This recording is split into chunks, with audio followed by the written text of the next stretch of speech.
नमस्कार, मी अनिता गायकवाड. ज्ञानगंगा चॅनलमध्ये आपले स्वागत आहे. LICमधील गुंतवणूकदारासाठी अतिशय धक्कादायक बातमी आहे.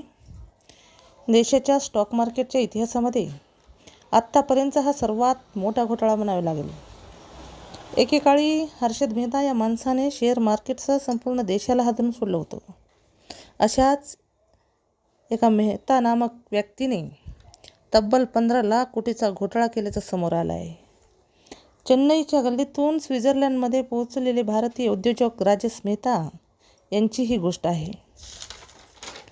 सर्वसामान्य कुटुंबातील कोट्यावधी रुपये शेअर मार्केटमध्ये एका झटक्यात बुडायला जमा आहेत. LICला शेकडो कोटीचा गंडा घालण्यात आला आहे. देशातील कोट्यावधी पॉलिसीधारकाला धडकी भरणारा हा घोटाळा आहे. हे प्रकरण काय आहे नेमकं समजून घेऊया. राजेश एक्सपोर्ट लिमिटेड ही बंगळुरूची ज्वेलरी कंपनी आहे आणि राजेश मेहता कंपनीचा संचालक आहे.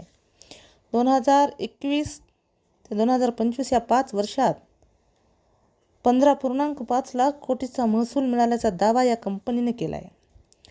राजेश एक्सपोर्टनं महसुलीची चुकीची माहिती दिल्याचं सेबीचं म्हणणं आहे. 99.8% महसूल वाढवून दाखवल्याचा आरोप त्यांनी केला आहे.